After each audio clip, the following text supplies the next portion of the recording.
आज म्हणजे उद्याच्या 29 तारखेला, उद्याच्या म्हणतोय मी, मेच्या 10 महिने पूर्ण व्हायला लागलेत. 8 महिने नाही तर 10 महिने पूर्ण व्हायला लागले. 10 महिने वेळ दिला आपण, कारण आपण 29 ऑगस्टला मुंबईत गेलो होतो.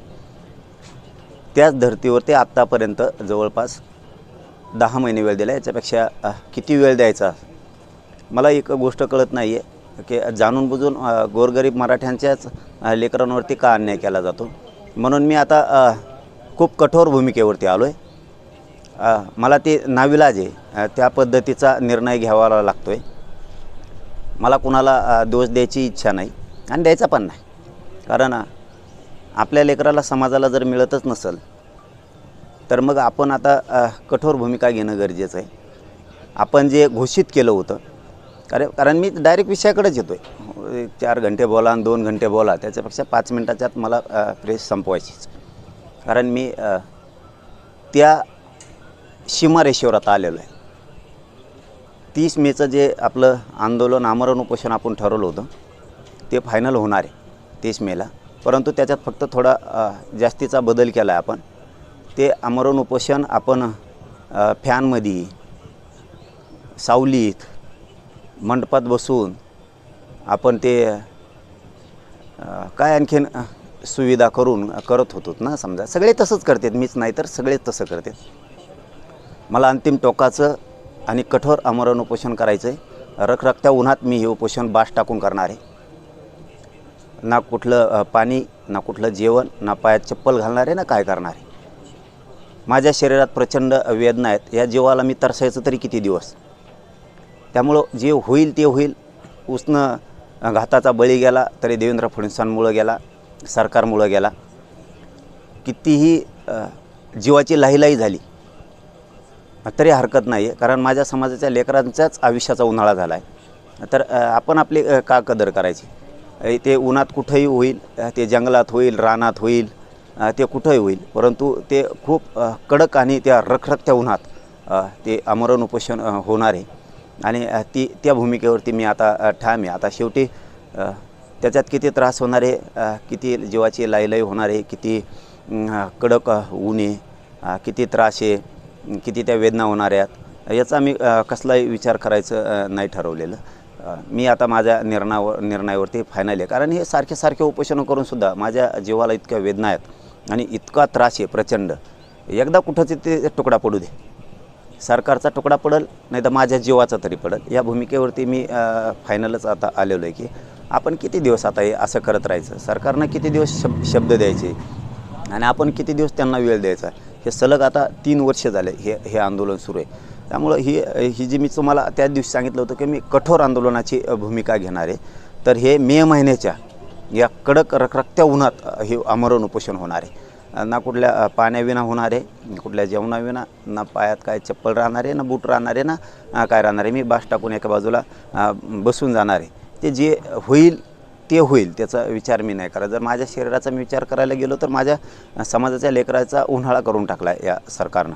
त्यामुळं कुठंतरी आता हे थांबलं पाहिजे. त्यांनी याचं आश्वासन द्यायचं आणि आम्ही ते बार ऐकत बसायचं. एकदाचं होऊ जाऊ दे आणि हे झालं फायनल. याच्यावरती कुठलाही बदल नाही, काही होणार पण नाही. आणि माझ्या मराठा समाजाला विनंती की कुणीही अंतरवालीकडं तुम्ही येऊ नका. कारण सरकारनं मराठा समाजावरती खूप माया दाखवली की त्यांना ऊनच लागल, त्यांना विठीसच धरायचं नाही, म्हणजे माया दाखवली. तर मग आता त्यांना जर माया आहे तर त्यांनी आत्तापर्यंत आरक्षण दिलं असतं. आणि म्हणजे ही डाव आहे मराठ्यात संभ्रम पसरायचा आणि हे करायचं. आता हे मला नाही वाटत की देशात असं पुन्हा आमरण उपोषण कुठं देशात झालं असेल आणि इतका कठोर पद्धतीची कुठंतरी निर्णय झालेला असेल की हे मी माझ्या मनानं म्हणत नाही, पण देशात मला नाही आठवत की असं इतकं टोकाचं झालं असेल. आणि ते टोकाचं आता होणार, पुन्हात होणार. आमरण उपोषण होणार, मंडप टाकून होणार, अनेक प्रकारचे राहतात. ते तुमच्या साक्षीनं होणार. लय झालं तर फक्त म्हणजे ते पण म्हणायला नाही पाहिजे, मी पण म्हणतो लय झालं तर फक्त पत्रकारांपुरती एखादी पट्टी राहिली तर राहील, सावली म्हणून. सावली नाही, मंडप नाही, काही नाही. आहे असंच जाऊन बसणार आहे मी 30 तारखेला. मेलो तर मेलो.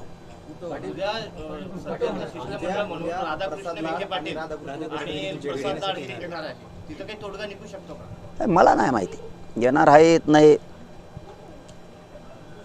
16 तारखेला सांगितलं होतं, 16 तारखेपासून वेळ दिला आहे, 15 दिवस वेळ. हो, 29 ऑगस्टपासून मुंबईतून दिलेला आत्ता 29 मेपर्यंत 10 महिन्याचा वेळ. काय करणार येऊन तुम्ही? चर्चा बोलणार. मला चर्चा नाही पाहिजे रे बाबा.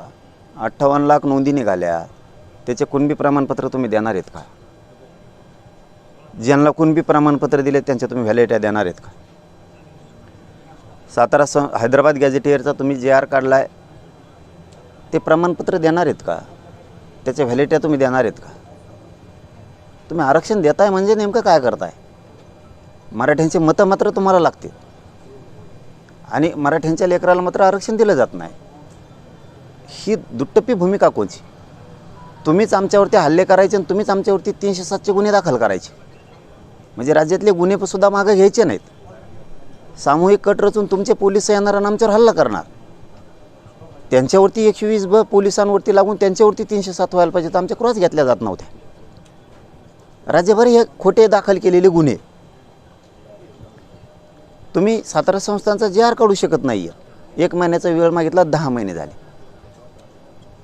अरे बलिदान गेलेल्या तुम्हाला मराठ्याची एवढी माया आहे, तुम्ही सांगता की मराठा समाजाला ऊन लागन, मे महिन्याचं कडक भयंकर ऊन, हे लोक घराच्या बाहेरसुद्धा निघाणात. जीव जायला लागलेत उष्णतेमुळं, उन्हामुळं जीव जायला लागला आहे लोकांचा, बळी चाललेत. मराठ्यांना विटीच धरू नका. एवढी माया आहे तरी तुम्हाला, तुम्ही बलिदान गेलेल्या कुटुंबाच्या लेकराच्या नोकऱ्या देणार. इतकी तर नीच आणि नालायक अवलदी जन्माला तुम्ही सत्तेत बसलात. कमीत कमी ती तुमची बहीण होती, ती तुमची आई आहे. मराठ्यांचं कुटुंब उघड्यावर पडलं यार, उन्हात पडलं ते.